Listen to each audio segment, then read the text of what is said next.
Midweek Reflection, March 26th. The hand of the Lord was on me, and he brought me out by the Spirit of the Lord, and set me in the middle of the valley. It was full of bones.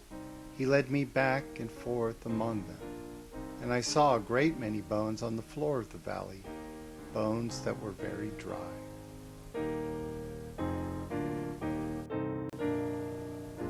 I look out the window behind us, where people on the street are walking along as if it were an ordinary day. A man opens the door of a tiny cafe across the street with his bare hand and goes inside. I can't help but to think back now on the world as it was just a few weeks ago, before social distancing. Was it closer then?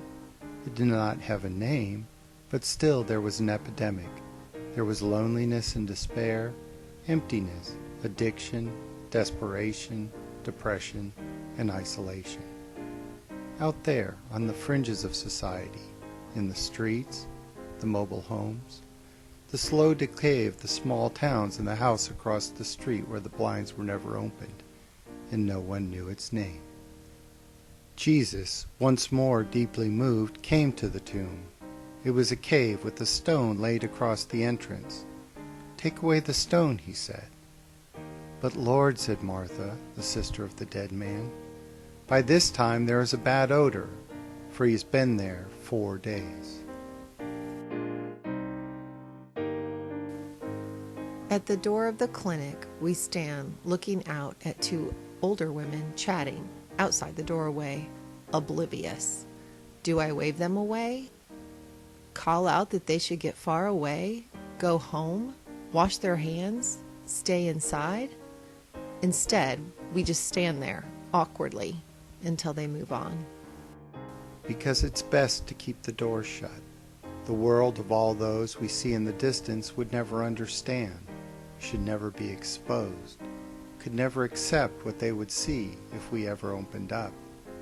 They still have jobs, spouses, their health, their savings, and hope.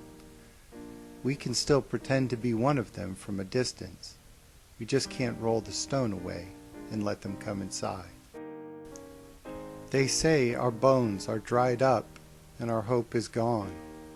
We are cut off. Some joggers go by. Just over a week ago, that was still me. People pass us by on the street. A few are wearing their own masks, but they are walking upright, striding along, using them as protection for themselves, not like us. Social distancing isn't a cure. It's a strategy to stop or slow the spread. We all know how it works.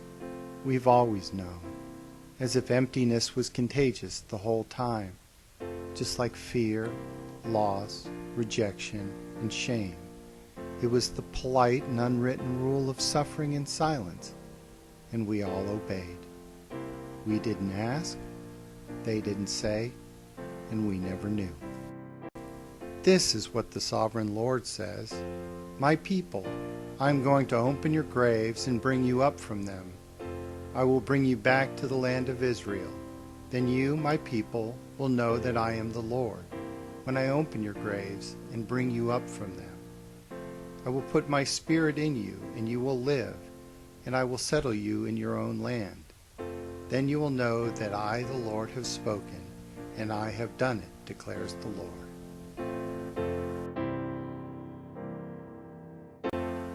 Only then do we step outside to begin the long 3-block walk home. I point out the early magnolia, the forsythia. My husband says he's cold. The few people walking past us on the sidewalk don't know that we are visitors from the future. A vision, a premonition, a walking visitation. What would it take to cure us? To open our lips and open our hearts? To acknowledge all that was broken and dying in us before? To admit that we were only existing and not among the living? What would it take to bring us back to life as a nation? I wait for the Lord, my whole being waits. and in His Word I put my hope. Would everyone need to become frightened and isolated, desperate and overwhelmed before we recognized that it had been among us all the time? I will make breath enter you, and you will come to life. I will attach tendons to you and make flesh come upon you and cover you with skin. I will put breath in you, and you will come to life. Then you will know that I am the Lord. Is it finally okay to admit that we were afraid of being left out, left behind, unwanted, unloved, uncared for, or unable to be saved? Jesus said, "This sickness will not end in death. No, it is for God's glory, so that God's Son may be glorified through it." Did it take this big a disruption to acknowledge what had already been broken among us? Can we finally confront what we couldn't heal because we couldn't name?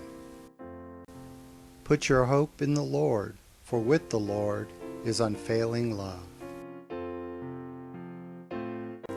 Did the whole world need to taste despair before it could recognize hope again?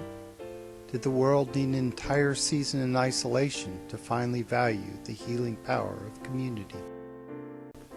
You, however, are not in the realm of the flesh, but are in the realm of the Spirit, if indeed the Spirit of God lives in you. If we were not alive in Christ before, could we be born again only when we saw the limitations of our ability to heal on our own? And if the Spirit of Him who raised Jesus from the dead is living in you, He who raised Christ from the dead will also give life to your mortal bodies because of His Spirit who lives in you. If we never understood Lent before, and the fear that kept the disciples locked in the upper room, if we had never known the joy that carried them back into the world once Jesus came back into their lives, could we learn it now in a time like this? And breath entered them. They came to life and stood up on their feet, a vast army. Is there any other way we could have experienced how sweet the air of Easter morning must have tasted after the tomb or the locked room? I will put my Spirit in you, and you will live, and I will settle you in your own land. Then you will know that I, the Lord, have spoken, and I have done it, declares the Lord. If we never before understood the size of our inheritance, the promised land we were meant to inhabit over our horizon, and the family we didn't know existed before the season came upon us, can we know it now? Now I point out the buds about to bloom on the branches we pass. Can we see it now, how much we needed one another and missed out by not connecting more deeply before? If we had looked at our good health, our freedom, our wealth, our career, our family and home, but still felt empty, would any number of likes, followers, exclusive offers, or upgrades fill that space where God was not? If God had no other way to help us to connect, to show us that separation was not about distance, to show us that living was not the same as mere existence, if we knew all that, would we trade this season of uncertainty, prayer, longing, and separation, if in the end it turned out to be preparation for an eternity of healing, community, acceptance, and peace in the season that followed? And we know that in all things God works for the good of those who love Him, who have been called according to His purpose. Amen.